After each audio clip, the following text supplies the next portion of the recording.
പൊതുനിരത്തുകളിൽ പെരുന്നാൾ നിസ്കാരത്തിന് വിലക്ക്. നിർദ്ദേശം ലംഘിച്ചാൽ കർശന നടപടികളാണ് നേരിടാൻ പോകുന്നത്.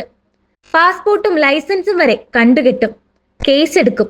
സംസ്ഥാന സർക്കാർ കഴിഞ്ഞ വർഷം ഏർപ്പെടുത്തിയിരുന്ന അതേ നയം ഈ വർഷവും തുടരുകയാണ്. പള്ളികൾ, ഈദ്ഗാഹുകൾ തുടങ്ങി നിർദ്ദിഷ്ട സ്ഥലങ്ങളിൽ മാത്രമേ നമസ്കാരം നടത്താൻ പാടുള്ളൂ എന്നാണ് യോഗി ആദിത്യനാഥിന്റെ ആവശ്യം. മറിച്ചായാൽ നേരിടേണ്ടി വരുന്നത് കടുത്ത നിയമ നടപടികളാകും. ഡ്രോണുകൾ, CCTV ദൃശ്യങ്ങൾ, പ്രാദേശിക സംഘങ്ങൾ എന്നിവ ഉപയോഗിച്ച് നിരീക്ഷണം നടത്തി നിയമലംഘനം നടത്തുന്നവരെ കണ്ടെത്താനാണ് സർക്കാർ തീരുമാനം. Provincial and constabulary, rapid action force തുടങ്ങിയ സേനകളെ വിന്യസിച്ചുകൊണ്ട് പോലീസ് വിപുലമായ സുരക്ഷാ പദ്ധതികളും തയ്യാറാക്കിയിട്ടുണ്ട്.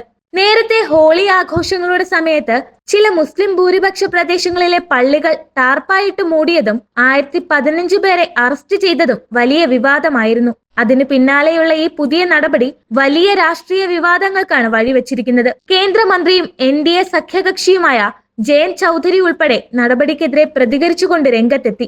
അദ്ദേഹം എക്സിൽ ഒരു പോസ്റ്റ് പങ്കുവച്ചു.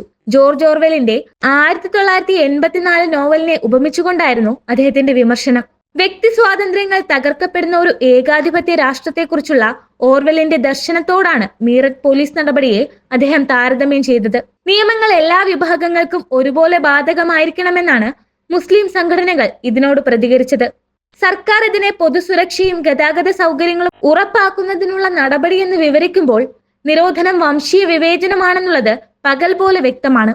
പൊതുജനങ്ങൾക്ക് ഗതാഗത സൗകര്യം ഉറപ്പാക്കേണ്ടതും അതിന് തടസ്സമുണ്ടാകാതെ നോക്കേണ്ടതുമെല്ലാം നിയമവ്യവസ്ഥയുടെ ഉത്തരവാദിത്തം തന്നെയാണ്. എന്നാൽ ആ നിയമവ്യവസ്ഥകൾ എല്ലാവർക്കും ബാധകമാണോ എന്നതാണ് ചോദ്യം. അത് ഒരു പ്രത്യേക മതത്തെ മാത്രം ഉന്നം വയ്ക്കുന്നിടത്താണ് പ്രശ്നം. ഇവിടെ നടക്കുന്നത് അതാണ്.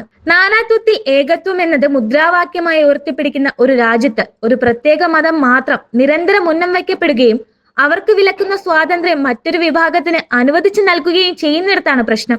മതസ്വാതന്ത്ര്യവും പൊതുസുരക്ഷയും തമ്മിൽ ബന്ധിപ്പിക്കപ്പെടുമ്പോൾ അതെല്ലാ മതങ്ങൾക്കും ഒരുപോലെ ബാധകമാക്കാനുള്ള നടപടികളാണ് സർക്കാർ സ്വീകരിക്കേണ്ടത്.